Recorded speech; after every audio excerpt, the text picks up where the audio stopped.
This podcast is a proud member of the Unidentified Network.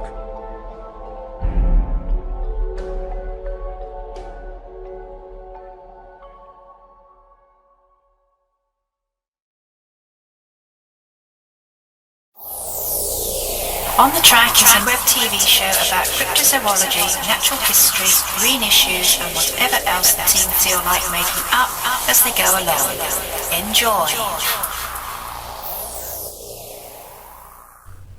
So what's in today's show, Mr. John? Well, Hennis, in this week's episode, and next week's in fact, we're going to be going to Portugal, where we're going to hook up with a relatively new friend of ours, Vera Cardoso, who we met for the first time at Daniel's conference last autumn. And she will be telling us all about her adventures investigating Fortean phenomena in Portugal. Enjoy.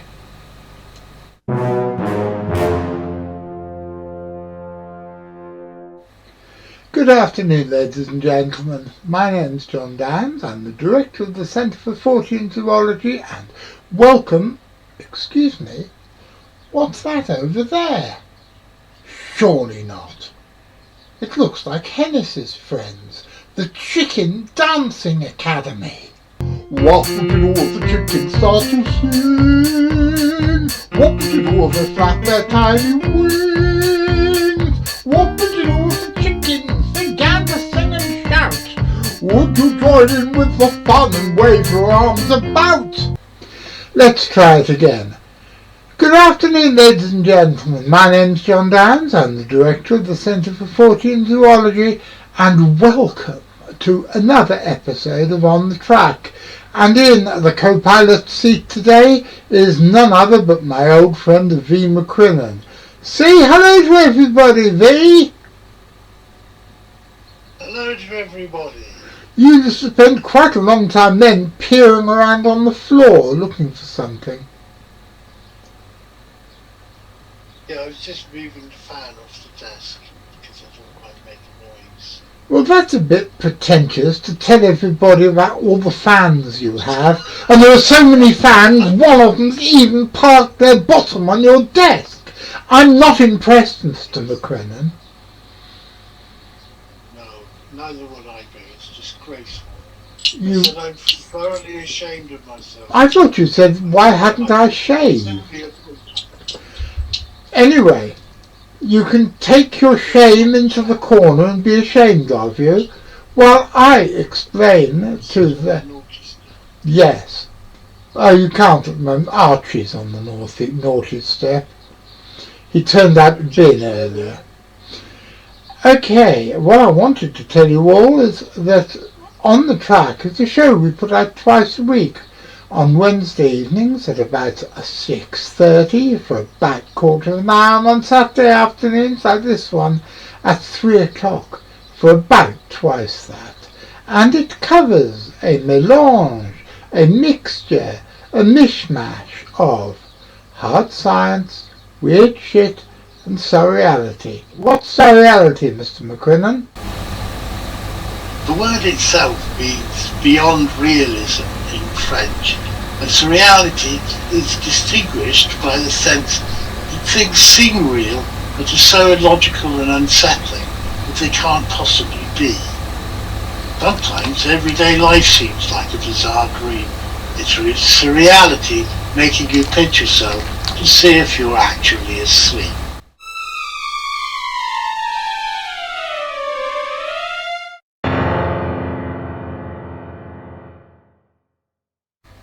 We've got an exciting show for you today, but before we start, I want you to look at this appeal for Lars Thomas.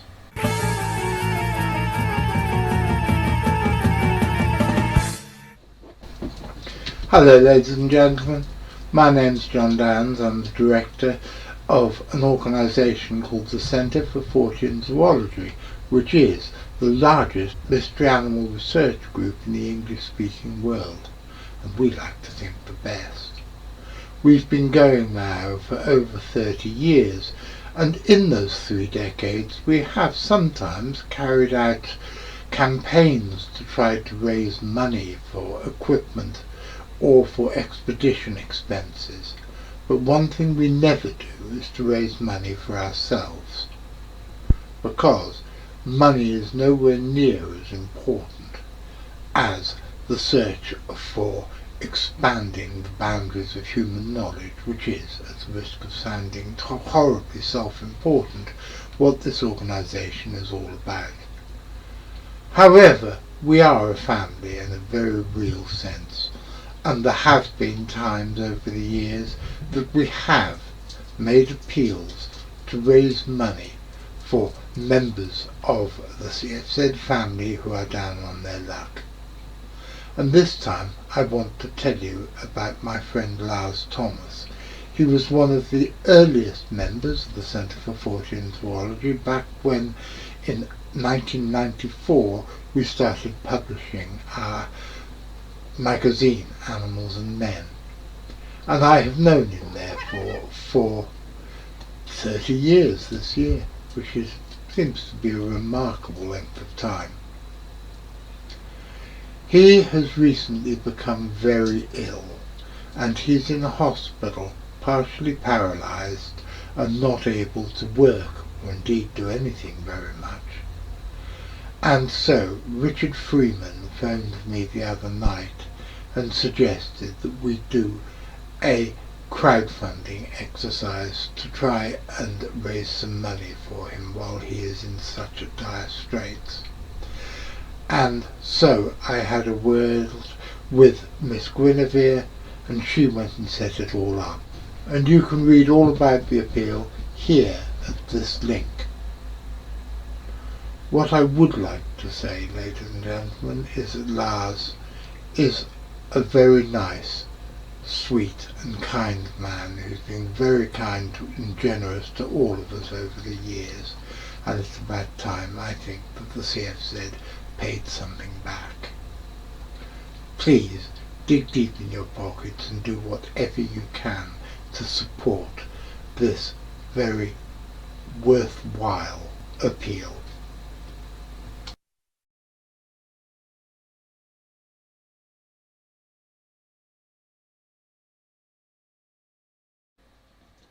And now Lilith and I would like to introduce you to our new friend, Vera Cardoso.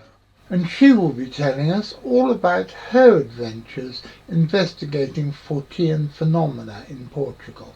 Well, Vera, my dear, how lovely to see you. I've wanted to have you on this show ever since we met at Daniel's conference back in December. November, wasn't it? Golly. Back in November. Oh, yes. And November. It's lovely to have you here at last. Thank you very much. I'm really happy also to be here. Portugal is one of the European countries I've always wanted to visit for all sorts of reasons, because you've got some amazing animals. That's true. You haven't been here, John, never? No. You need to come here. I would like to. I'd very much like to. But as well as the amazing animals you've got there, like the Iberian lynx and your own subspecies of brown bear and all sorts of other things, you've also got some fascinating cryptozoological stuff. Oh, yes, that we really have. The bear we are kind of losing. We don't have the bear. Spain have in the north. What we had, it's just like one bear, just one, like, I don't know, maybe 2 years ago, 3 years ago, coming back. But then I think that he kind of find out that this is not really a good place to be just by himself. So he just went up to the north again. So they exist, yes, in Iberia, because the thing is that Portugal and Spain, we are kind of the same. It's like a lot of tribes that now are two countries, two old kingdoms. But the thing is that even those two old kingdoms have a lot of tribes. They still have. So we are not exactly like Spain, but still we have a few differences between the north and the south, let's say. and yes, we have a lot of different kind of creatures. I've always been interested in the stories about wild men in the Pyrenees. It have to do with the search, in this case of my husband, for something that he always felt that there was a connection, So with me, in my case, I kind of follow him. That's the thing. You should speak with him. Who is the one? Is the one that he really understands everything about the wild man, the Basahum, our Sasquatch. Because even if it's not Sasquatch in here, it's the name. It's the name that he felt more connected with. And in my case, it's not just one creature.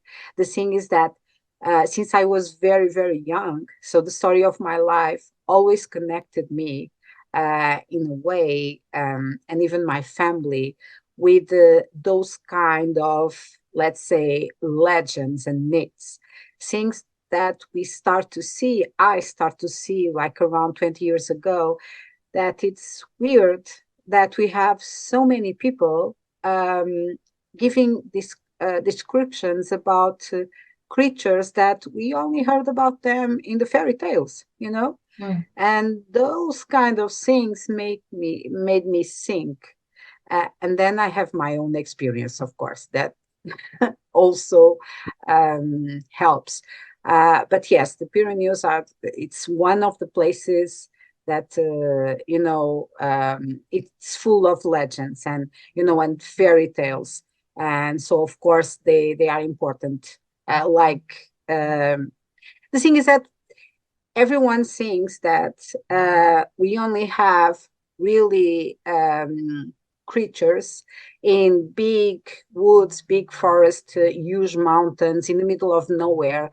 But if we stop to think, depending of the way we believe those creatures interact with us and where they could exist, we could think that maybe they are not really so far away, and we can have, even here in Portugal, or in UK, not only in United States, that's where everyone speaks about.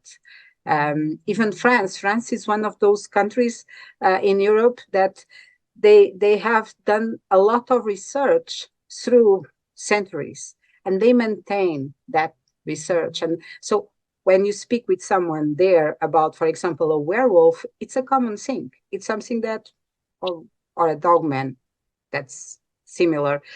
It's something that people think it's normal. So they are not going to point to you and say, you're crazy, In here, it's a little bit different. And when I say here, it's Portugal and Spain. You have other kind of mentality, a mentality that make people everyone have afraid of saying that they know that those things are not just legends or fairy tales, and they, especially the ones that already saw something, they don't like to speak about that.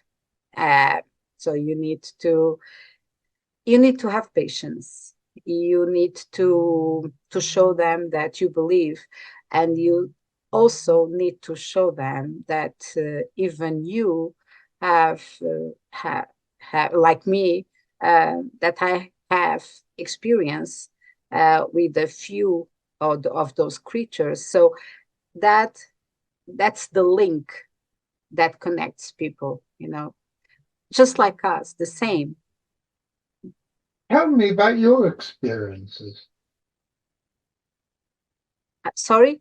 Tell me about your Okay. So, I have, I don't know who was the first person to to say this phrase, to write about this phrase, but I have something always in my mind, that if we are looking for something, we will find that something. But what we are looking for, it's going to find us. And I always keep that in my mind since I was very young. My grandmother, from my father's side, she always she was always around me. I think that she probably already knew that I have the potential of seeing a few weird things, let's say, happen. And in this case, we are talking about ghosts, let's say like that. So let's call them ghosts.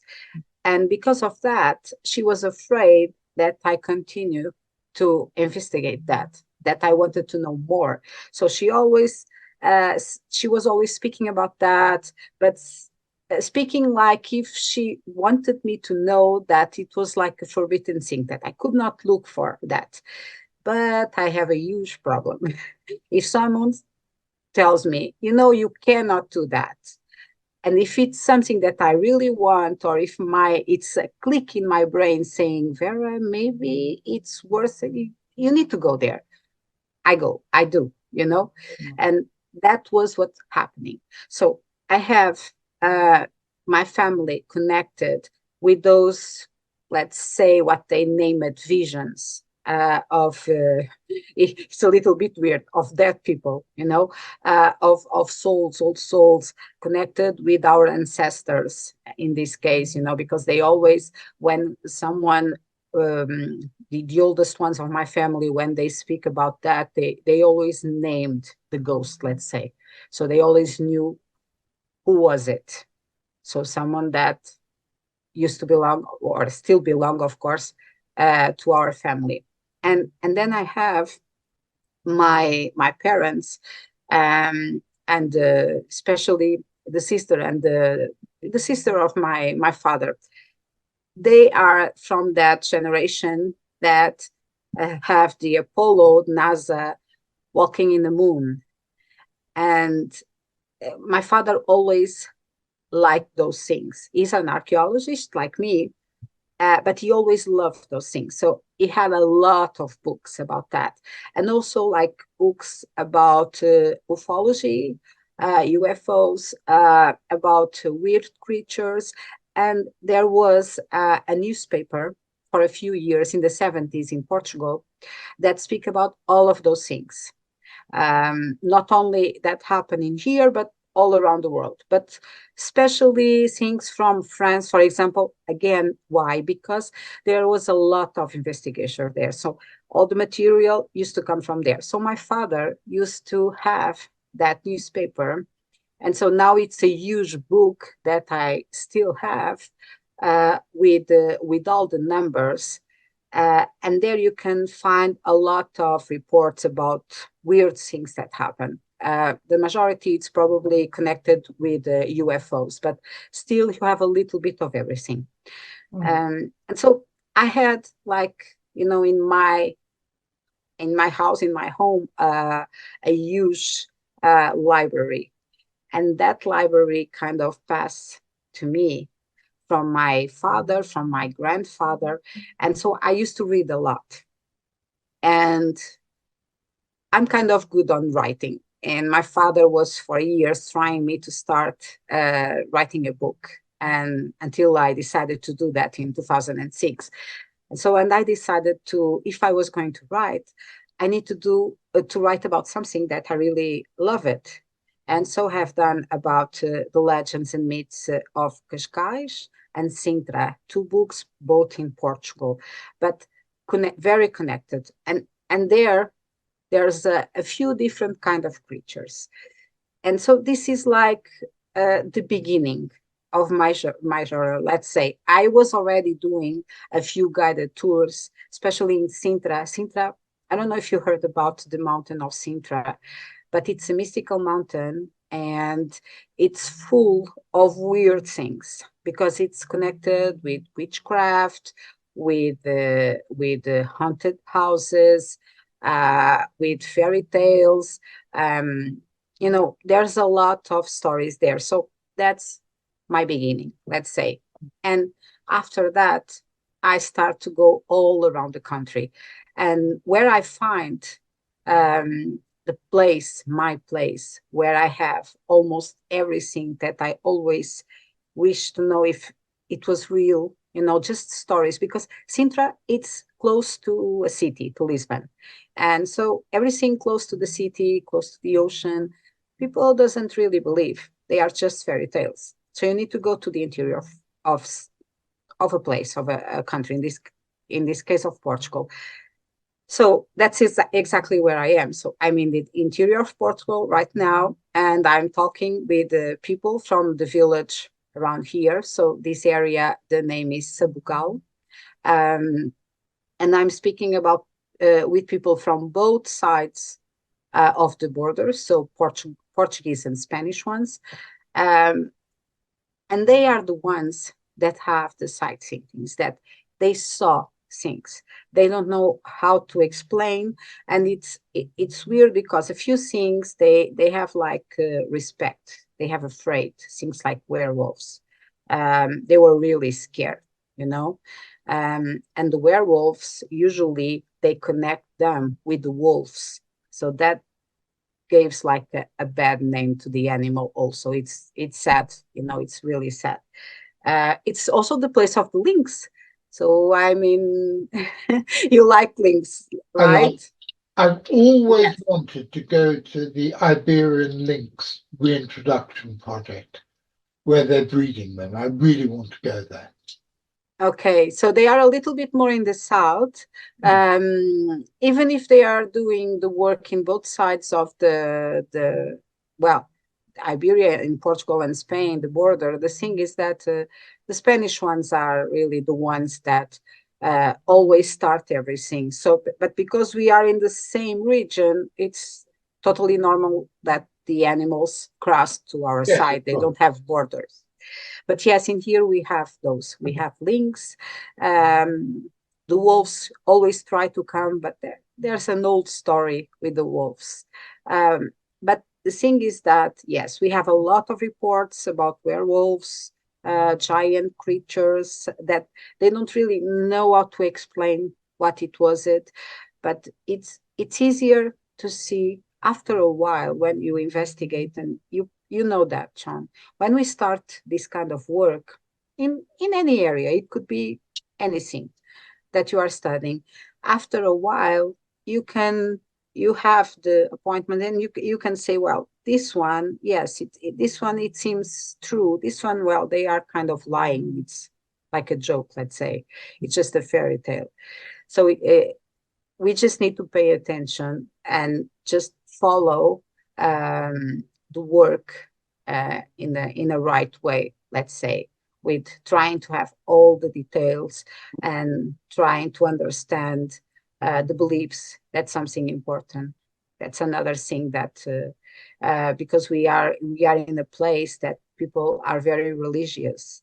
So even if they are Catholic, even if they are not so Catholic like in the Spanish side, they are still going to the church and all of that. So they kind of mess they sometimes they speak about demons, because that's what they start to hurt in the medieval times.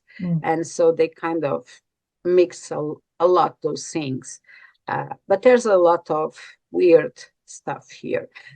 So if you should come here and see by yourself. We'll be back with Vera next week for the second part of her interview. But now, this happens. If you want to support us and help us make more content like these, please press like, subscribe, follow our Facebook page and check out our Patreon. And as the ghost of Joe Strummer, who's an ever more regular visitor to my little studio, says, don't forget to ring the notification bell, otherwise you'll miss the new episodes. And that would be an awful pity, wouldn't it? If you've been affected by any of the topics in today's episode, you can just bugger off, because we don't give a monkeys. Bloody well get a grip. Sort your own bloody problems out rather than ringing up somewhere. Well, ladies and gentlemen, here we are at the end of another show. It's been a good show, hasn't it, Mr. McCrinnan? It has been marvellous. Absolutely splendid. And my co-pilot and I would like to say a big thank you to everybody who's been involved in this show, in this episode, particularly the lovely Vera Cardoso, who's going to be back next week. She was brilliant, wasn't she? Totally and utterly enthralling lady. I want to say a big thank you to Richard Freeman and to my producer Louis, who at the moment is gallivanting around the southern states of the USA doing something sinister. Exactly. And I want to say thank you to Graham Inglis, Deputy Director of the Centre for Fortean Zoology, and also my carer, but for whom I wouldn't be able to do any of this crap, because he's the one who gets me up in the mornings, puts me to bed at night, and takes me in and out of hospital, which happens with increasing regularity these days.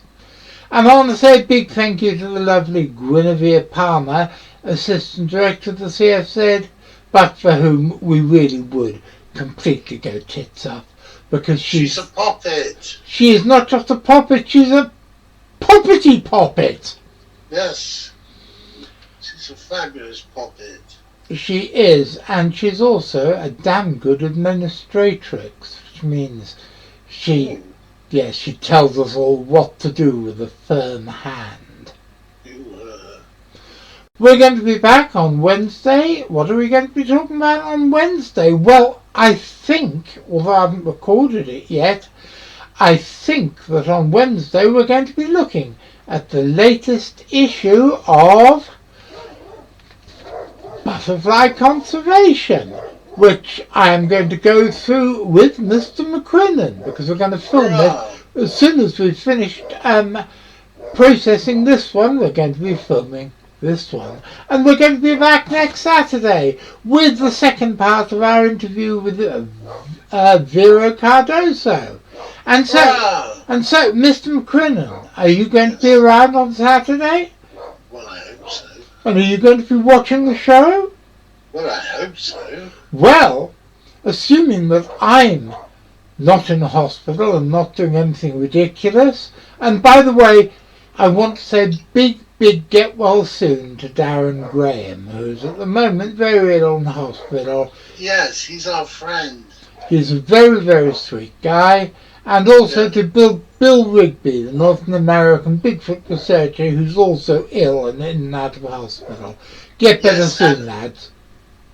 Yeah, and a big shout out to South Coast Ghosts. Yes, because they're keeping the home fires burning while Darren is in the hospital. Yes, but they're marvellous as well. They're a very nice bunch of people. And so I completely lost my train of thought. Sorry. No, it wasn't you. It was me giving the shout out to ill people. So, Mr. McCrinnan, that's him there, assuming that I'm there doing the live chat and all the other stuff, and I'll be there watching what's going on, and you'll be watching the show, I'll be seeing you. Yes, so I will.